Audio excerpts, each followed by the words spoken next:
Carta a los Tesalonicenses, capítulo 5. Y vamos a seguir entonces nuestra serie que se llama Constancia en la esperanza en nuestro Señor Jesucristo, que es una oración sacada ahí del versículo 3 del capítulo 1.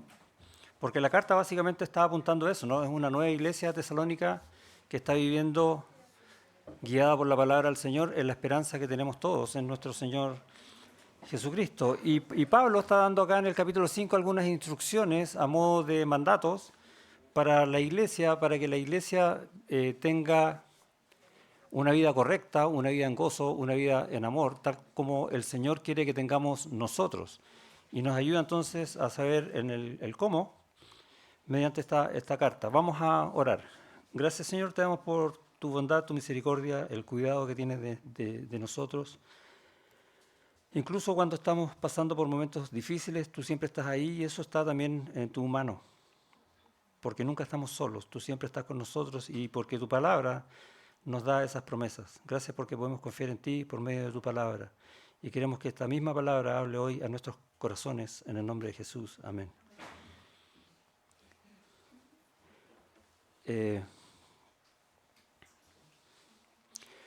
Siempre pongo una ilustración para comenzar el tema. El tema de hoy se llama Mi responsabilidad ante lo que Dios dice. Y puse una foto de un nivel que algunos conocen muy bien, ¿sí? Que básicamente hay un líquido con una burbuja que tiene que quedar, para que quede horizontal perfecto, entre medio de las dos líneas. O sea, esa ahí está chueca, sí, hay que arreglarla, hay que llamar a un maestro aquí. Un poco pensando en que la palabra del Señor es nuestra norma de vida y tenemos que estar donde el Señor dice, en el centro, nivelados de acuerdo al corazón del Señor. Y como les decía, siempre pongo hablo de alguna ilustración, pero mientras estábamos orando recién pensaba que quizás nada mejor que hablar acerca de la palabra del Señor y mi responsabilidad ante la palabra del Señor en un día en que estamos celebrando un año más de pastorado. Porque es la palabra del Señor la que dirige todo esto, mi vida y la vida de la iglesia. Qué mejor ilustración que un aniversario, ¿no? Así que lo dejamos ahí nomás. Dios ha hablado desde el principio, ¿sí? Génesis dijo, dice, y Dios dijo y fue hecho. Y todo lo que ha dicho desde entonces lo ha cumplido.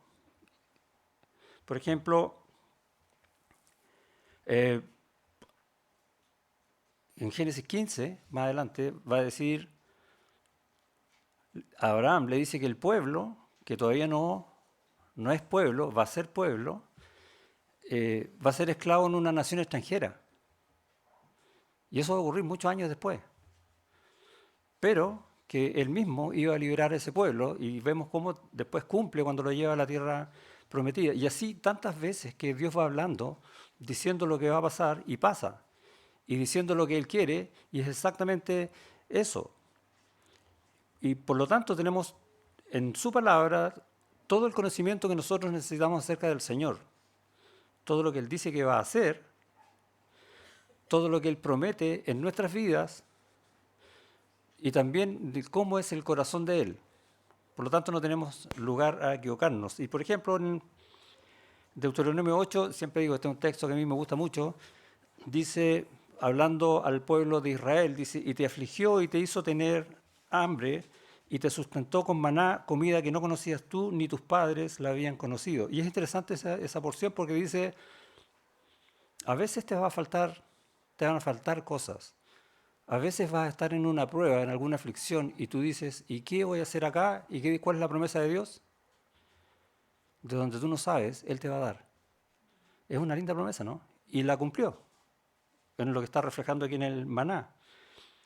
Pero tiene un propósito, para hacerte saber que no solo de pan vivirá el hombre, más de todo lo que sale de la boca de Jehová vivirá el hombre. Y eso que dice el Señor es su corazón. Ese es el carácter de Él.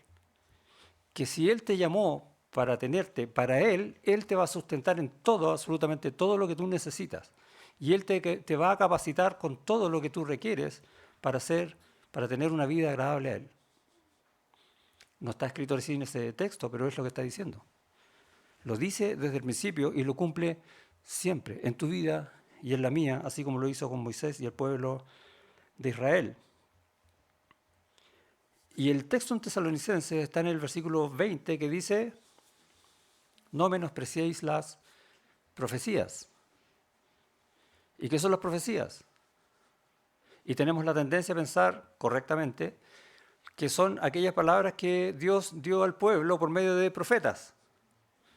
Eso fue en el tiempo antiguo para que Dios se diera a conocer, pero hoy día nosotros ya tenemos toda la palabra de Dios revelada, ya está completa. Y la profecía hoy día la podemos entender como la proclamación de esa palabra. O sea, si leemos la palabra de Dios, estamos leyendo la profecía de Dios. Si yo comparto con alguien la palabra de Dios, puedo estar discipulando a alguien, por ejemplo, estoy proclamando la verdad de Dios. Eso es profetizar en el lenguaje actual. ¿Por qué? Porque la palabra de Dios ya está completa. Entonces, cuando Pablo le dice a la iglesia aquí, aunque en el tiempo de Tesalónica todavía no estaba completa, no menospreciéis las profecías, no solo se refería a lo que ya estaba escrito del Antiguo Testamento, sino que toda la palabra de Dios. No es que hayan ya profetas. ¿Sí? Los profetas fueron necesarios un tiempo, pero ya no. Haciéndose paréntesis, entendemos entonces que cuando Pablo le dice a la iglesia, no menospreciéis las profecías, le está diciendo un buen consejo. No tomes la palabra de Dios a la ligera. No le des menos valor del que tiene, porque el valor que tiene es Dios mismo. Así de grande. La lectura personal es necesaria, absolutamente necesaria. La lectura personal de la palabra es vital. Da vida, ni más ni menos. Y es insustituible. No hay nada que le llegue ni a los talones, decimos, ¿sí?, a la palabra de Dios. No hay nada como la palabra de Dios. ¿Por qué no hay otra manera de conocer a Dios? Todo el mundo habla de Dios, pero pocos lo conocen. Solo en la palabra de Dios podemos conocer a Dios. Y podemos hacernos entonces la pregunta, ¿voy a confiar mi vida presente o quizás mi vida futura en lo que va a venir, en lo que Dios dice o en lo que otros dicen que Él dijo? Es una buena pregunta, ¿no? ¿Y en qué confiamos normalmente? Esa es otra buena pregunta, no me contesten. Y muchas veces confiamos en lo que otros nos dicen, que Dios dijo. Dios es amor. Bueno, eso dice la Escritura, ¿no? Pero algunos dicen Dios es amor, pero no saben por qué. Es porque lo escucharon por ahí. ¿Y por qué hay tantas guerras? ¿Y por qué hay tanta maldad si Dios es amor? No tienen respuesta, porque no conocen a Dios. O creen que siendo alguien bueno en este mundo pueden llegar al cielo. ¿Por qué? Porque alguien se lo dijo, ¿no? Y eso es verdad. ¿Es eso lo que Dios dice? ¿En quién voy a confiar? Es interesante. Proverbios dice en el capítulo 30, toda palabra de Dios es limpia. Lindo, ¿no? Él es escudo a los que en Él esperan. Y es interesante porque por medio de la palabra de Dios, y lo va a decir también Pablo allá en la carta a los Efesios, en la armadura, ¿recuerdan? Es un escudo contra todas las amenazas que tú puedas tener en este mundo. ¿Y cuántas amenazas hay en este mundo? Millones. Contra todos los ataques que tú puedas sufrir, la palabra de Dios y Dios en ella va a ser tu escudo. Porque la palabra de Dios es limpia. Es interesante lo que está diciendo el pasaje aquí en Proverbios. A lo mejor no lo habíamos pensado así. ¿Qué tan importante puede ser la palabra de Dios para mi vida? Y es vital, ¿no? No añadas, sigue diciendo, a sus palabras, que es lo que el mundo hace, ¿no? Para que no te reprenda y seas hallado mentiroso. Solo Dios dice siempre la verdad porque Él es verdad. ¿En quién voy a confiar? En la palabra del Señor. ¿Cómo entonces voy a menospreciar las Escrituras, no?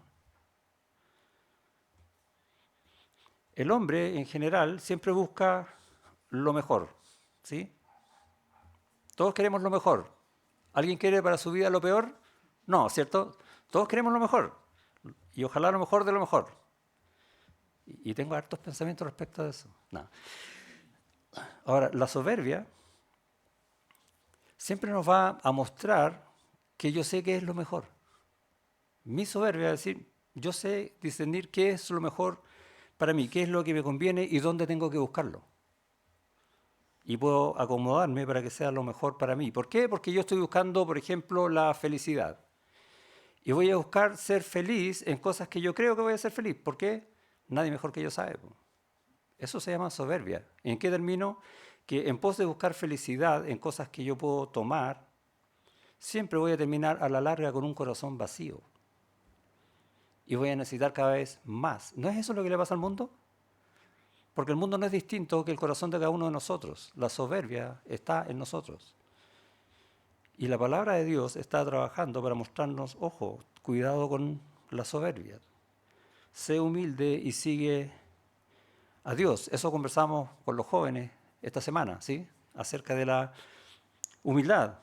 O podemos, en mis deseos de tener lo mejor, y puedo buscar atajos en esta vida y puedo cometer delitos, ¿sí o no? Todos conocen los memes, ¿o no? Hay uno que dice que si yo robo un banco, ¿sí? Y me puedo ir afuera 5 años, porque en 5 años prescribe la deuda, en vez de pedir un crédito que voy a estar pagando 20 años. Entre 20 años y 5 años no hay de dónde perderse, ¿no? Sígueme para más consejos financieros. ¿Sí? Eh, y buscamos las cosas con la maldad que también hay en nuestro corazón. Aunque pensamos que somos buenos, no lo somos. Y la palabra del Señor nos muestra eso. Muchas veces no nos va a gustar la palabra del Señor porque nos confronta. Va a decir, mira cómo está tu corazón.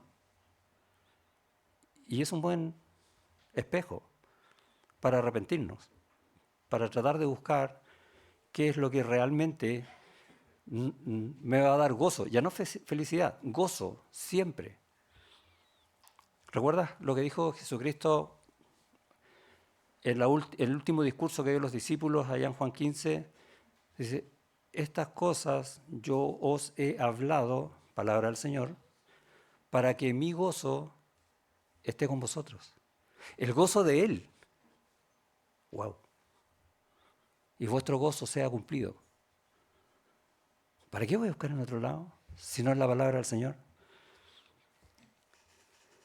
Cuidado con pensar que nosotros tenemos las mejores soluciones y alejarnos entonces o dejar de ver la palabra del Señor o menospreciarla, como dice Pablo.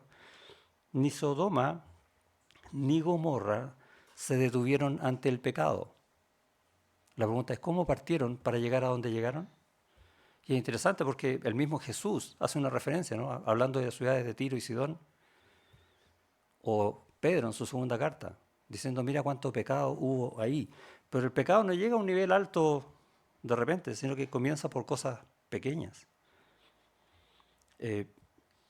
Israel, por ejemplo, quiso lo que tenían los vecinos. ¿Sabes qué? Oye, los vecinos están súper bien, eso quiero yo. Y nombraron un rey, Saúl. ¿Y qué dijo Samuel? Me desecharon. ¿Y qué le dijo Dios? No, no, no te desecharon a ti, me desecharon a mí. Desecharon la palabra de Dios. Y nosotros decimos, qué mal está Israel, ¿cierto? Pero nosotros somos iguales. Muchas veces hacemos exactamente lo mismo. Otra vez en Proverbios, el capítulo 22, hay un consejo, dice, no traspases los linderos antiguos que pusieron tus padres. Y esto está en referencia a una ley ahí en Deuteronomio. Está diciendo, los linderos habla de los límites, ¿no? El cercado que uno hace en un predio. No lo traspases, no vayas a lo del vecino, porque lo tuyo es suficiente, lo que Dios te da es suficiente para que tengas gozo perfecto. No busques lo que no tienes porque no te conviene. Gózate en lo que tienes porque es lo mejor. Y pucha que nos cuesta entender esa verdad, ¿o no? Y vemos historias en la Biblia que nos enseñan esas verdades. Por ejemplo, Roboam, hijo de Salomón, cuando le toca ser rey, va a consultar con sus sabios para ver qué hacía con los impuestos. ¿Y qué le dicen los sabios? Baja los impuestos. El pueblo necesita eso. ¿Y qué dice él? No es lo que yo quiero. Voy a consultarle, voy a armarme otro grupo de sabios y nombra y llama a los jóvenes. No es que tenga algo en contra de los jóvenes, ¿no? Los amigos de él. Y le dicen, no, sube más los impuestos. ¿Y qué pasó? Destruyó la nación. La dividió en dos. Y toda la historia que viene de ahí en adelante. Y en la otra parte se queda Jeroboam, que no contento con dividir la nación, hace un nuevo templo, pagano, alejado absolutamente de Dios. Tanto así que cada vez que nombra a los reyes que lo suceden, dice, pero este hizo lo malo, pero no tanto como Jeroboam. Es increíble. ¿Y cómo llegó a eso? Menospreciando la palabra del Señor, ¿no? ¿Qué dijeron los sabios? Haz esto, de parte de Dios. ¿Y qué dijo él? No, yo quiero hacer lo que yo quiero. Me va a ir mejor. Pero cada tanto vemos también en la palabra que aparecen hombres fieles a su palabra, como Josías. ¿Recuerda a Josías? Israel estaba mal, de hecho era Judá. Pero de repente se encuentran con la palabra del Señor. Gran descubrimiento. Increíble, ¿no? La palabra del Señor no estaba perdida. ¿Cómo vivía esa gente? Hasta que se levanta este rey Josías, encuentra la palabra de Dios y cambia todo. Y comienza a andar en el camino del Señor nuevamente. Más adelante vemos a Nehemías, que va a reconstruir los muros, ¿recuerda? Y sigue también la palabra del Señor teniendo todo en contra. Interesante historia.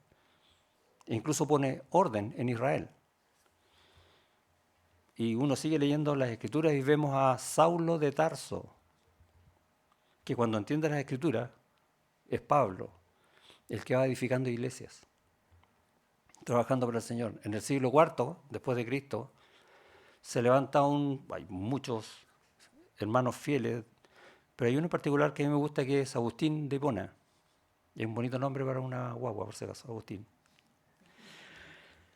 Que tiene muchos escritos que ayudaron mucho al principio de la iglesia.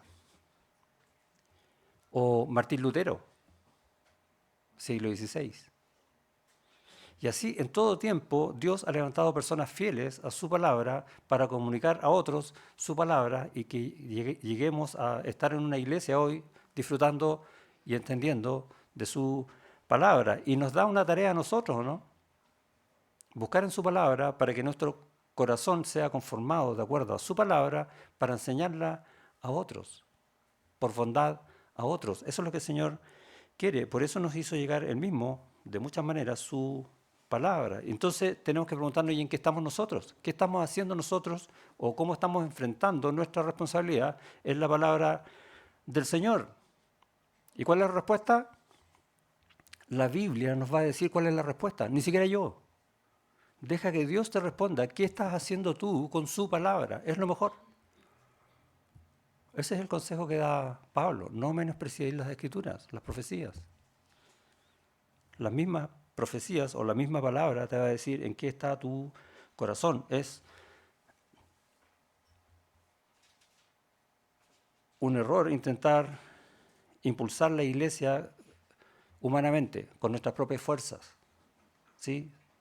Podríamos hacer un montón de cosas como iglesia. ¿Y qué quiere el Señor? Que te quedes quieto y que lo escuches, probablemente. Es la fe la que Dios da, y la fe como el conjunto de las verdades de Dios, o sea, su palabra, la que impulsa a la iglesia con una pasión santa. De ahí viene, no de nosotros. Por lo tanto, debemos tener cuidado con varias cosas. Primero, orientar nuestros esfuerzos para que, comillas, estemos bien. ¿Cómo estamos? Estamos bien, ¿sí? Orientar nuestros esfuerzos hacia eso y no para adorar al Señor que nos amó. Y leíamos en Primera de Pedro, ahora en el capítulo 2 va a decir acerca del Señor, quien llevó él mismo nuestros pecados en su cuerpo sobre el madero. O sea, nosotros, que deberíamos pagar nuestros pecados, no tenemos que pagarlos porque Él nos quitó ese peso. ¿Y dónde sabemos eso? En la palabra del Señor. Y cada vez que leemos eso en la palabra del Señor, es como para rendirse de rodillas y decir, gracias Señor, ¿o no? Si tú quisiste sacarme de esa condenación para llevarme a Cristo libre de pecado, libre de esa culpa, haz conmigo lo que quieras. ¿Y qué es lo que el Señor quiere? Su palabra lo dice. Para que nosotros, estando muertos a los pecados, vivamos a la justicia, ¿sí? Según la palabra de Dios, lo que es correcto. Porque vosotros erais como ovejas descarriadas. Cada uno iba para donde quería. Cuando entendemos esas verdades y reconocemos esas verdades, que son verdades, ¿cuánto valor tiene la palabra de Dios que me lo muestra? Aunque yo no quiera verlo. No, si yo estoy bien. ¿Bien ante quién? Porque el Señor va a emitir un juicio. Y ahí vas a ver si estás bien. Y el Señor te está diciendo, es mejor que busques ahora estar bien a que llegue el día del juicio. Y sea tarde. Gracias, Señor, por tu palabra, ¿no? Pero ahora habéis vuelto al pastor y obispo de vuestras almas. ¡Wow! Todo eso hace el Señor, hizo el Señor y lo enseña en su palabra. Y esas verdades son las que mueven mi corazón a decir, Señor, yo quiero hacer lo que tu palabra dice, como tu palabra lo dice. No se trata entonces de que estemos bien, sino que se trata de tener una vida para adorar al Señor que nos amó. Y ahí nos damos cuenta, ¿no? Cuando leemos su palabra. Tenemos que tener cuidado también con participar en una iglesia aprovechando como el impulso de los que hicieron la obra antes. ¿Sí? Hicieron una tremenda obra en la iglesia está funcionando como nunca, y llegamos nosotros y decimos que bueno, esta iglesia va súper bien, y nos descansamos de lo que hicieron otros antes que nosotros. Y nos dormimos en los laureles.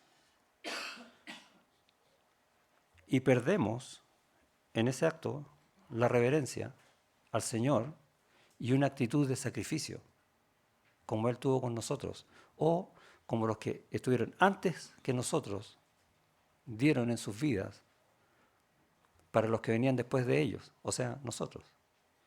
¿Y qué pasa con los que vienen después de nosotros? ¿Qué iglesia le estamos dejando?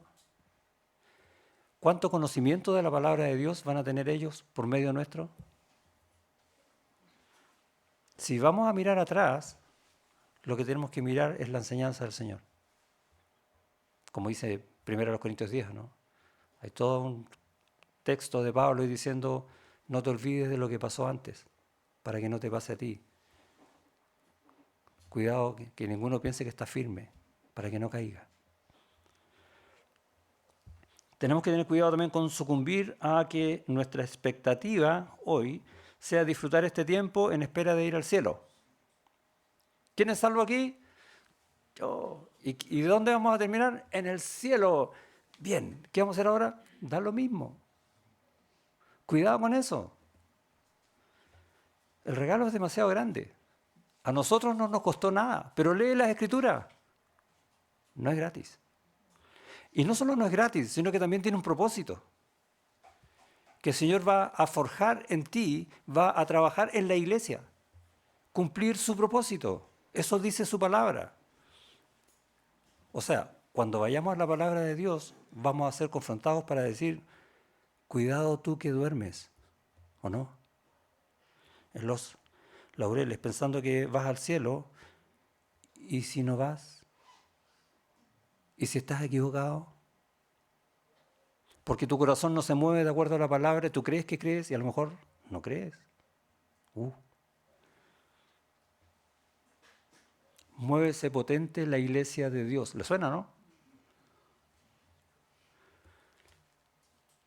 Y dice que tras de ellos marchamos en pos. Y la pregunta es, ¿marchamos en pos de ellos? Cuidado también con preocuparnos más en ser más conocedores de la palabra que hacedores de la palabra. Cuidado con cargarnos el intelecto y dejar vacío el corazón. Transformarnos en unos teólogos que no viven ni santa ni apasionadamente la verdad de Dios. ¿Cuánta necesidad de consejo hay en la iglesia? ¿Hay en cada hermano? ¿Hay en cada familia? ¿Hay en cada matrimonio? ¿Necesitarán consejo de Dios? ¿Quién se los da? La iglesia, cada hermano. ¿Quién discipula? La iglesia, cada hermano. En cada necesidad de conocimiento de Dios, Dios nos usa a nosotros mismos. Pero tenemos que ser ejemplo, tenemos que ser hacedores de la palabra. Yo te voy a aconsejar por lo que Dios dice, porque mira lo que Dios hizo en mí. Y eso que mira, se ve. Esa es la idea. No solamente que yo sepa, oh, increíble los versículos de memoria que se sabe el pastor, pero mira su vida, ¿no?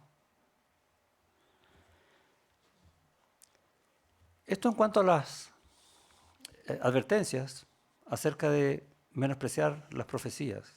Pero ahora vamos a ver las bondades. Las escrituras o profecías son necesarias, absolutamente necesarias, son vitales y son insustituibles. Por lo tanto, no debemos menospreciarlas. ¿Por qué? Porque son autoridad de Dios. Leemos, por ejemplo, partiendo el libro de Isaías, que Dios dice, oíd cielos y escucha tu tierra porque habla Jehová. O sea, todo el universo tiene que oír la voz de Dios porque la voz de Dios es la que creó el universo. Él es el que manda. Él es soberano. Y Él determina lo que va a hacer. ¿A quién tenemos que oír? A Dios. Él es nuestra autoridad y está reflejada en su palabra. Su palabra es nuestra autoridad. ¿Por qué me voy a guiar yo? Otra vez, como les dije al principio, por lo que Dios dice o porque lo que me dicen que Dios dijo. No es lo mismo, ¿no? Aunque parezca. Porque la palabra de Dios es infalible, no falla jamás. Es tan perfecta que convierte el alma, dice David en el Salmo. Porque la palabra de Dios es suficiente. En ella tengo absolutamente todas las respuestas. Son satisfechas todas mis necesidades. ¿Qué decía Proverbios recién? ¿Se acuerda que le leí? La palabra de Dios es, toda palabra de Dios es limpia. Él es escudo a los que en Él esperan. En Él tenemos absolutamente todo. Y no solo eso, sino que la palabra de Dios también es eficaz. No vuelve vacía, dice el profeta Isaías, ¿no? Porque va a cumplir todo aquello para lo cual Dios la mandó. Cumple la obra, es eficaz. Es más eficaz que cualquiera de nosotros. Por lo tanto, tenemos que confiar en esa palabra. El que oye mi palabra, dice Jesús, y cree al que me envió, tiene vida eterna. Y no vendrá a condenación. El que oye mi palabra, oye para hacerla. Esa es la idea. Y cree, rinde su vida al Señor. Es la palabra de Dios la que cambia vida por medio de Cristo. O sea, la palabra de Dios tiene todo que ver con tu vida. ¿Sí? La palabra de Dios tiene todo que ver con tu vida. Así de importante es. No podemos menospreciar algo así, ni siquiera por un rato. Es la fuente de toda verdad. El mismo Señor Jesucristo, cuando está orando al Padre por nosotros, dice, santifícalos en tu verdad, tu palabra es verdad. Tremenda oración. Gracias, Señor, por orar así por nosotros. Es la fuente de toda verdad, es la fuente de todo gozo, como les decía recién. Estas palabras yo os he hablado para que mi gozo esté en vosotros, dice el Señor. Es la fuente de todo gozo. Si estás mal, anda la palabra del Señor. Siempre doy el consejo, lee Salmos. Y es increíble cómo Dios te va a responder. Pero lee. Yo no me sé los Salmos. A lo mejor tú tampoco. Hay que leerlo, hay que buscarlo. Ahí está la palabra de Dios hablando a tu corazón. Y es la que te da victoria sobre el pecado. ¿Con qué limpiará el joven su camino? ¿Sí o no? Salmo 119. Es nuestra guía confiable en el camino. Lámpara es a mis pies tu palabra y lumbrera a mi camino. Salmo 119. Y es útil en todo tiempo. ¿Les suena un versículo que diga que la palabra de Dios es útil para enseñar, para redarguir, para instruir, para corregir en justicia, para que todo hombre sea apto? Se lo dice Pablo a Timoteo. Toda la escritura es inspirada por Dios y útil para. Y ahí está. Toda la escritura. Nada en la escritura sobra. Toda es útil. ¿Cuánto nos conviene la palabra de Dios? Y hemos visto poquitas cosas, ¿o no?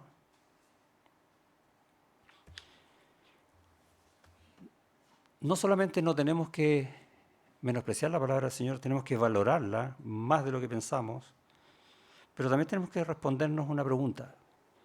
¿Estás de verdad siendo guiado por la palabra de Dios? ¿Estás de verdad sometido a ella en obediencia? ¿Toda la palabra de Dios? Yo quiero eso. ¿Sabes dónde está la respuesta?